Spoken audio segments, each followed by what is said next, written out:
이어진 다니엘서 이제 2장 말씀인데요. 1장에서 6장까지 말씀은 간접적인 계시, 7장부터 마지막 장 12장까지는 다니엘을 통해 주어진 직접적인 계시죠.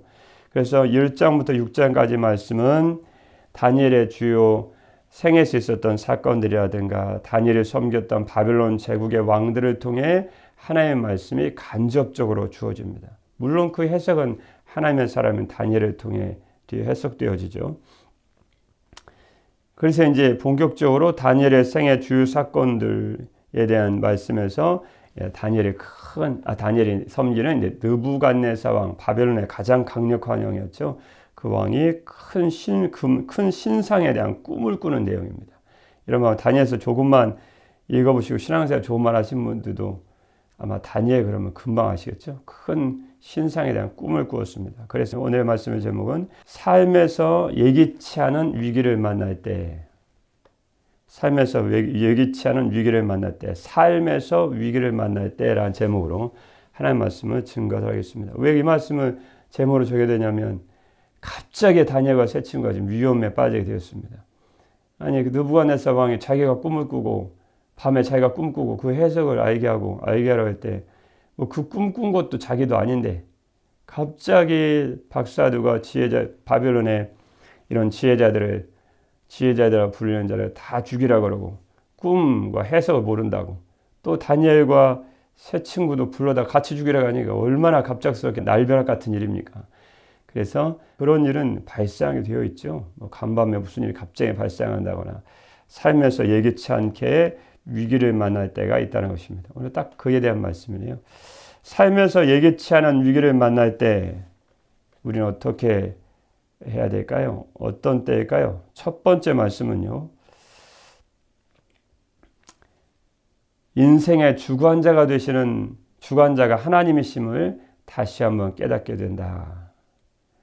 평탄할 땐 잘 모르다. 갑자기 내가 감당할 수 없는 삶의 위기를 만난다거나 이런 예기치 않은 일을 갑자기 만나면 국가의 운명과 우리 인생의 저와 여러분의 인생의 우리 인생의 주관자가 하나님이심을 깊이 깨닫게 된다는 거죠. 1절입니다. 본 말씀 봐야 되겠죠. 시작입니다.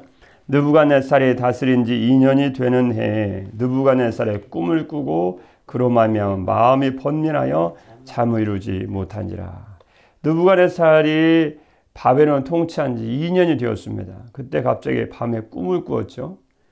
근데 그 꿈으로 인해서 마음이 답답하여 잠을 이루지 못하겠는 거예요. 너무 뭔가 어떤 신이 계시를 주는 것 같은데 알 수가 없는 거예요. 그래서 바벨론에는 우상을 섬기는 지혜자들이 있었지 않습니까? 그들이 뭐 엄청난 지혜자들이 아니고 우상 섬기는 자들인데 국정에서 예전이니까요. 국정에서 중요한 일을 감당하고 있었습니다. 그래서 2절 말씀에 왕이 그 꿈을 자기에게 알려주도록 박수와 술객과 점쟁이와 갈대아 술사를 부르라. 그래서 왕의 앞에 그들이 서게 되었다. 그들을 불렀죠. 3절 말씀에요. 내가 꿈을 꾸고 그 꿈을 알고자 해서 마음에 지금 답답하고 지금 번민이 된다. 그때 갈대아 술사가 딱 나타났습니다. 갈대아 술사는 앞에 2절 말씀 보면 박수도 있고 술객도 있고 점쟁이도 있고 다 우상 숭배쟁이들이죠. 근데 점서가도 있고 갈대아 술사가 있었는데 갈대아 술사가 왜 대표로 나왔을까요? 갈대아 술사들은 왕실 종교 자문 기관에 있는 다른 지역의 모든 박사들 중에서 가장 유력한 집단이었습니다. 가장 세력이 세고요. 그래서 갈대아 술사가 다른 지혜자들을 대표해서 한 말씀 드린 거죠. 그래서 4절 말씀에 갈대아 술사들이 즉 점성가들입니다. 점성가. 하늘의 별을 보고 이렇게 어떤 운명을 뭐 관계 짓는다거나 그런 하는 애들입니다. 속된 말로 헛수고들 한 사람들이죠. 하지만 이방을 우상 섬기는 사람들 중에는 이제 세력이 가장 셌던 사람이죠. 그래서 4절 말씀에 갈대아 술사들이 속된 말 세상 말대로 총대를 맨 거죠. 아람말로 왕에게 말하되 왕이여 만수무강하옵소서. 왕께서 그 꿈을 종들에게 이루시면 해석도 알려드리겠습니다. 5절 말씀에 이제 왕이 하고 싶은 말 하는 거죠. 왕의 갈대아인들에게 대답하여 이르되 네가 종교 자문기관 대표자들로 내게 한마디를 하고 왔구나. 너희가 만약 꿈과 그 해석을 내게 알게 하지 아니하면 너희 몸을 쪼갤 것이며 너희의 집을 거름더미로 만들 것이다. 꿈을 알려주십시오. 그건데 4절 말씀이에요. 그들 지혜자들의 말을 꿈을 알려주십시오. 근데 5절 말씀에 느부갓네살 왕의 핵심 포인트는 꿈도 알려주고 해석도 알려줘야 된다. 왜냐하면 내가 꾼 꿈을 내 머릿속으로 아든 꿈을 알려주면 당연히 해석을 보일 것이 아닌가. 근데 느부갓네살 왕이 지금 상당히 그 꿈 때문에 고민이 많이 됐던 것 같습니다. 잘못된 해석을 알면 안 되니까요. 너희들 꿈을 알게 하면 당연히 해석도 알 줄 내가 알겠다. 너희가 내 앞에서 헛소리하는 일이 없도록 꿈을 내게 알게 하라 먼저.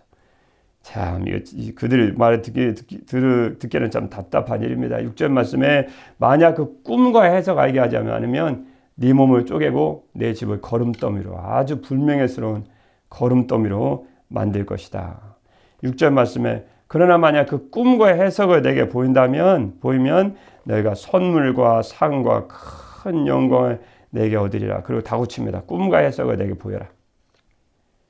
큰일 났습니다. 7절 말씀에 바벨론의 점쟁이들 박사들 그들이 대답하여 이르되 계속 강조하죠. 왕은 그 꿈을 종들에게 알려주십시오. 그러면 해석도 알려드리겠습니다. 8절 말씀에 왕이 대답하여 이르되 내가 분명히 하노라 너희가 나의 명령이 내렸음을 보았으므로 사건을 지연하려 함이로다. 네가 시간만 벌려고 하는구나. 네가 꿈도 모르고 해석도 모르니까 시간만 벌어서 네 생명 보존하고자 하는 일인데 어림도 없는 일이다. 지금 그런 거죠. 엄포를 놓는 거죠. 9절 말씀에 너희가 만일 이 꿈을 계속 강조하죠. 꿈을 알게 하라는 거예요. 그럼 해석도 당연히 알 것인데 이 꿈을 내게 알게 하지 아니하면 너희를 처치할 법이 오직 하나이니 이런 너희가 거짓말한 거다. 거짓말과 망령된 말을 내 앞에서 꾸며 말하여 때가 변하기를 기다리려 함이라. 당장 내게 꿈을 알게 하라. 그러면 너희가 그 해석도 보일 줄을 내가 알리라. 말은 되긴 되죠. 왜냐하면 엉터리에서 들으면 안 되니까요. 너무 중요한 어떤 신의 계시라고 생각했기 때문에 꿈을 알게 하면 해석도 알게 할 것이다. 그런데 9절 말씀에 때가 변하기를 기다리려 함이라. 무슨 말씀일까요?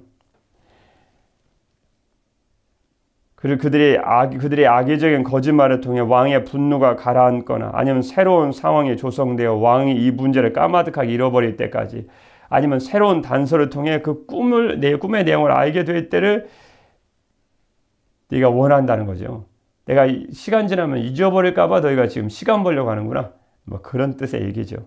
어떻게 됐든지 갈대아인들과 그의 박사들은 지금 위기를 모면해야 할 상황입니다. 정말 큰 위기가 닥쳤습니다. 몸을 쪼갠다. 이게 보통 형벌인가요? 4절 말씀에 몸을 쪼갠다 그랬는데 이 형벌은 결국은 그들에게 주어질 5절 말씀이네요. 5절 말씀. 너희 몸을 쪼갤 것이며 고대 근동지에서 아주 자주 행해지는 형벌이었다고 합니다. 그런데 보통 무서운 형벌이 아니죠.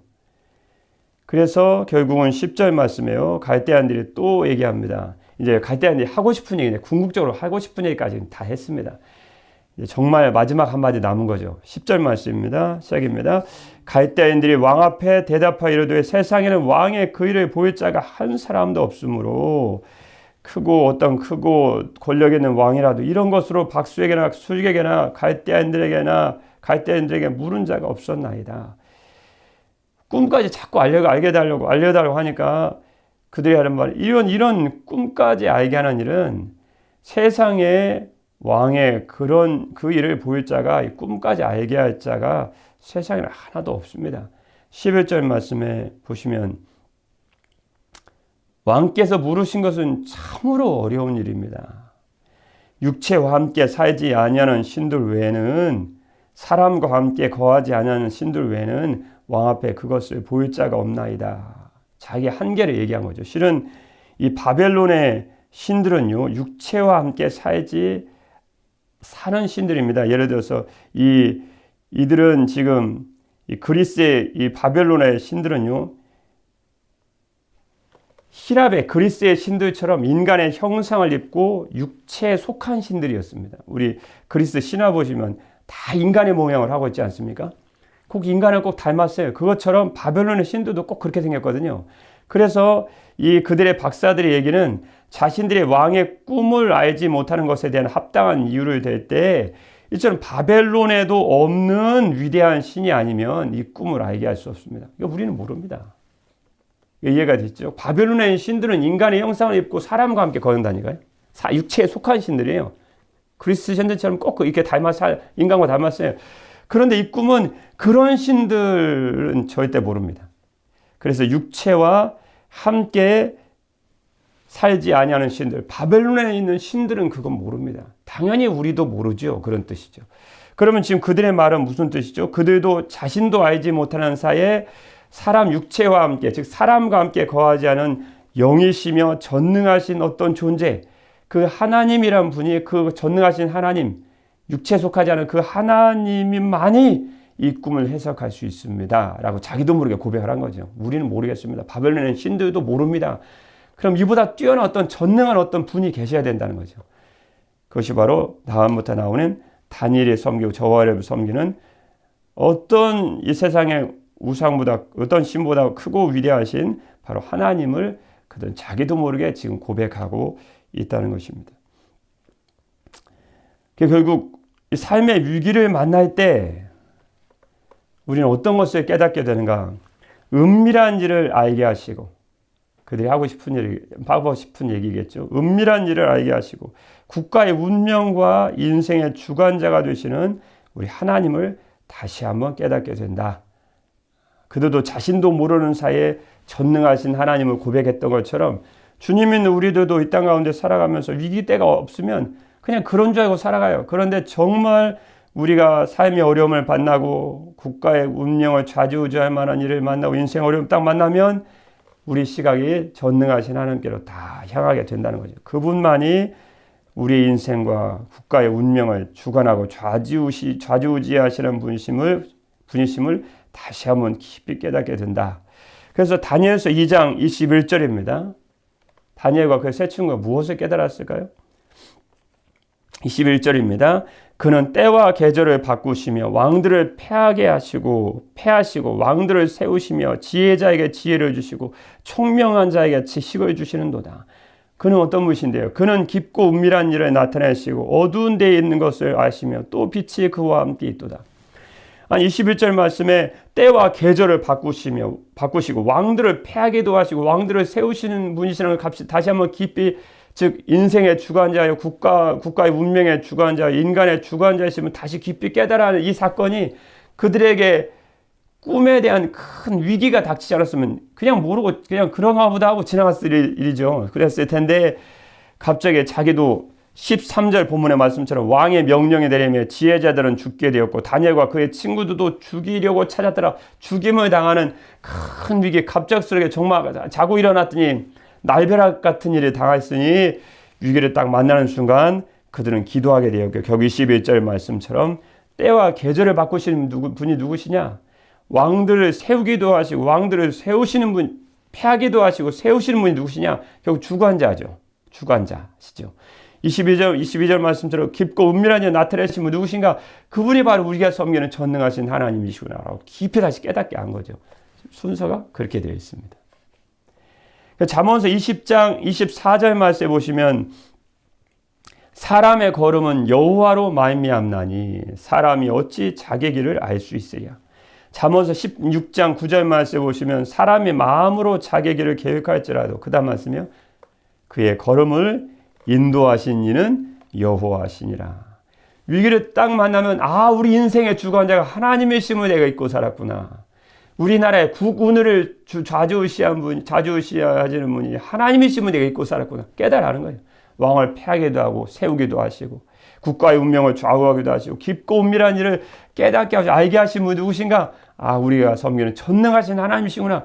박사의 입으로부터 나온 거예요. 그리고 다니엘과 세 친구가 기도하다가 하나님 응답을 받은 후에 깊이 깨달아죠. 우리 인생의 주관자는 하나님이시구나. 그래서 우리 인생에 위기를 만난다는 건, 갑작스러운 위기를 만난다는 건 꼭 나쁜 일만은 아닙니다.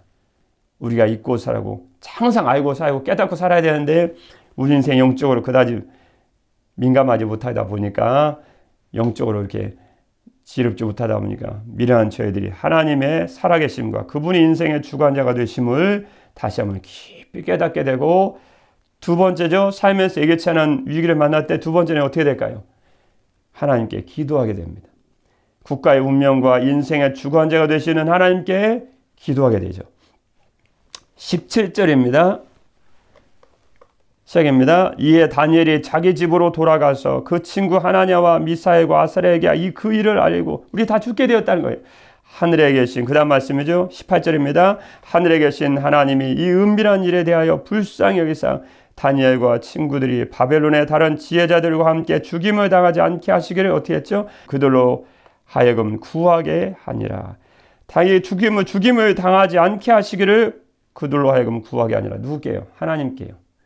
왜요? 그분은 우리 인생의 주관자의 국가의 운명과 국운을 좌우하시는 분이시거든요. 그걸 깊이 깨달아고 그 앞에 지금 기도하고 있습니다. 그래서 마태복음 7장 18절 말씀에 보시면 하나님의 아들 예수님이 이렇게 말씀해 주셨죠.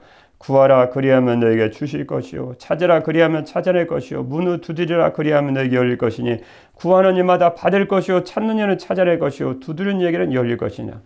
나라의 어려움을 딱 당하면 한 가지 해결 방법밖에 없습니다. 국운을 좌우하시고 모든 인생을 주관자이시며 우리의 삶과 인생의 생과사를 주관하시는 하나님께 기도하는 방법밖에 없어요. 지금 그 방법이 정확하게 성경에 나와 있습니다. 요한일서 5장 14절 말씀에 보시면 하나님의 사람 사도 요한을 통해 주님이 이렇게 말씀해 주지 않으셨습니까? 그를 향하여 우리가 가진 바 담대함 이것이니 그 다음 말씀에 그 뜻대로 무엇을 구하면 들으심이라. 요한복음 14장 14절 말씀에 내 이름으로 무엇이든지 내게 구하면 내가 행하리라. 사람이 할 수 없으니까 주님께 기도하는 거예요. 그 길밖에 없다는 거예요. 하나님께 구하는 방법밖에 없다는 거예요. 왜냐하면 그분은 국운을 좌우하시고 인생의 주관자가 되시는 분이시거든요. 시편 50편 15절 말씀에 아삽의 시에서 이렇게 노래하고 있습니다. 언제 주님을 불러야 돼? 환난 날에 나를 부르라. 내가 너를 건지리니 내가 나를 영화롭게 하리로다. 인생의 사람이 좌지우지하는 것 같지만 실은 그렇지 않습니다. 다니엘과 세 친구가 섬겼던 그 강대한 바벨론의 느부갓네살왕이 인생을 주관하는 것이 아니고, 다니엘과 세 친구가 기도해 보니까 우리 인생의 주관자고 때와 계절을 바꾸시고 왕들을 패하기도 하시고 세우기도 하신 분은 우리 전능하신 하나님이시구나. 그리고 자신 인생과 자기의 모든 걸 맡기고 주님께 기도하고 있습니다. 삶에서 예기치 않은 위기를 만날 때, 어려움 만날 때 우리 해야 될 일은요, 하나님께 더욱 기도하는 것이다. 그 외에는 해답과 해법이 없습니다. 무조건 엎드려 기도해야 돼. 이런 상황에는 뭐 어쩔 수 없습니다. 방법 자체가 없어요. 근데 하나의 방법이 있어요. 그것은 국가의 운명과 우리 인생의 주관자가 되시고 우리 삶을 좌지우지하신 하나님께 기도하는 방법이 우리에게는 있다는 것입니다.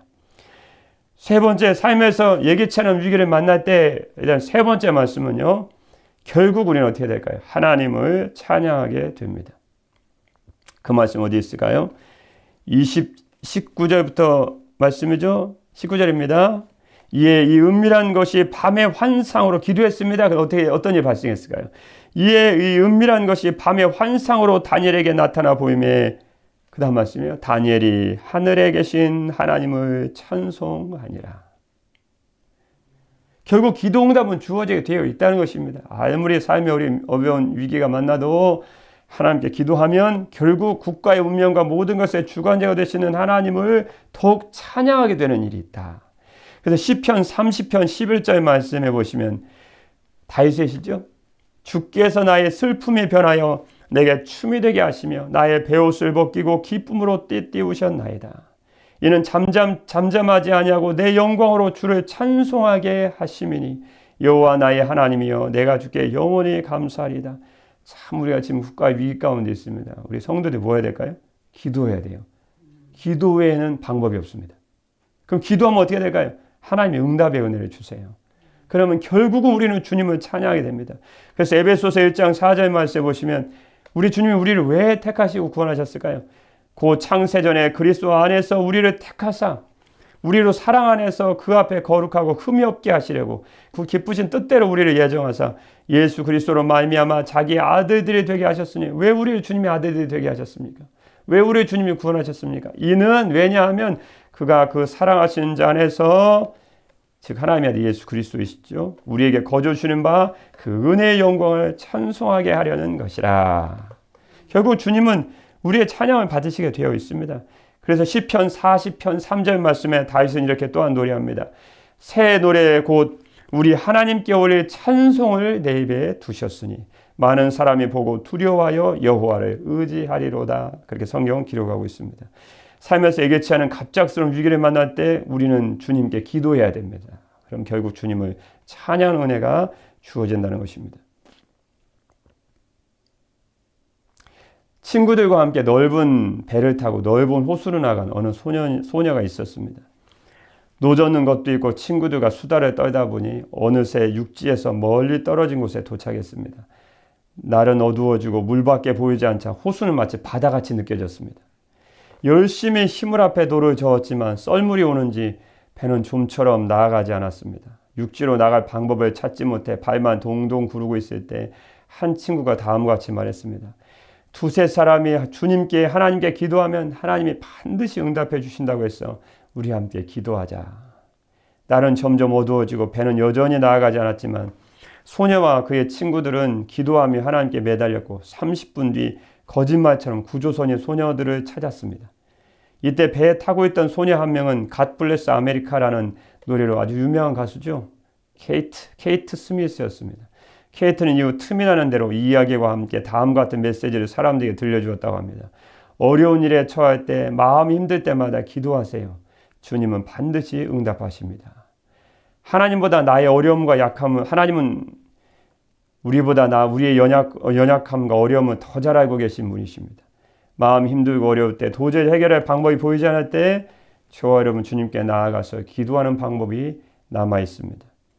살면서 예기치 않은 어려움을 만날 때 우리는 인생의 주관자가 주님이심을 더욱 깊이 깨닫게 됩니다. 그리고 우리 주님께 기도하죠. 그 결국은 주님을 더욱 찬양하게 될 것입니다. 오늘 이후로 여러분은 삶에서 예기치 않은 갑작스러운 위기를 만날 때 은밀한 일을 알게 하시고 국가의 국운과 국가의 운명과 인생의 주관자가 되시는 하나님을 다시 한번 깊이 깨닫고 모든 것의 주관자가 되시는 그 하나님께 더욱 기도하심으로 하나님을 더욱 찬양하게 되는 일이 여러분 삶가에 충만하고 가득하시기를 우리 예수님의 이름으로 축복합니다. 기도하겠습니다. 그는 때와 계절을 바꾸시며 왕들을 폐하시고 왕들을 세우시며 지혜자에게 지혜를 주시고 총명한 자에게 지식을 주시는도다. 아멘. 사랑의 우리 주 하나님 아버지, 하나님은 깊고 은밀한 일을 드러내시며 저희들의 인생의 모든 것을 주관하시는 주관자이신 하나님이심을 믿습니다. 오늘 이후로 저희들은 예기치 않은 삶의 위기와 어려움을 만날 때 은밀한 일을 알게 하시고 국가의 운명과 저희 인생의 주관자가 되시는 하나님을 다시 한번 깊이 깨닫고 그 하나님께 더욱 기도함으로 주님을 더욱 찬양하게 하여 주옵소서. 생사화복의 주관자가 되시는 우리 주 예수 그리스도의 이름으로 기도드립니다. 아멘.